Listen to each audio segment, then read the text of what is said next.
Всем привет, дорогие друзья. В общем, многие задаются вопросом, почему же на стриме иногда бот перестает работать, перестает отвечать на команды, перестает писать сообщения и все в том духе. Сейчас я вам расскажу, что надо сделать в такой ситуации. Все предельно просто и ясно. Заходим на сайт Nightbot, чтобы его обратно законнектить. Вот как видите, у меня синенький значок, написано Join Channel. То есть он у меня бот отвалился, так как я давно не стримил. Ну и вообще такая херня бывает иногда.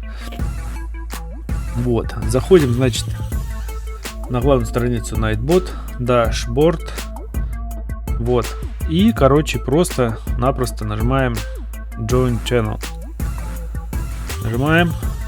И он у нас уже как бы приконнектился к нашему каналу. Ну, на всякий случай копируем вот эту ссылочку красную. Только не через мышку, опять же таки повторюсь, как я уже давно рассказывался в видосе, а нажимаем на клавиатуре Ctrl-C. Таким образом копируем. Все, закрываем. Открываем наш канал. И проверяем, есть ли он у нас в модераторах. Для этого заходим в творческую студию.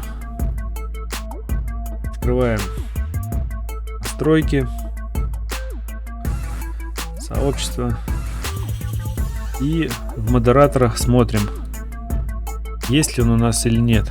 Если он у нас есть, хорошо. Если его нет, то просто здесь тыкаем в свободном месте, нажимаем Ctrl-V. У нас вставляется ссылка, мы выбираем нашего бота и нажимаем сохранить. В моем случае закрыть. Все, наш бот активен, галочка у нас красная, значит бот у нас присутствует на канале и он у нас должен быть активен. Активируем его любыми словами, любыми командами, и он у вас должен уже работать во всю мощь.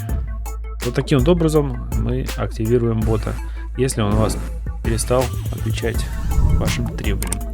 Вот и все, ребят. Все легко и просто. Всем спасибо за внимание, всем удачи и пока.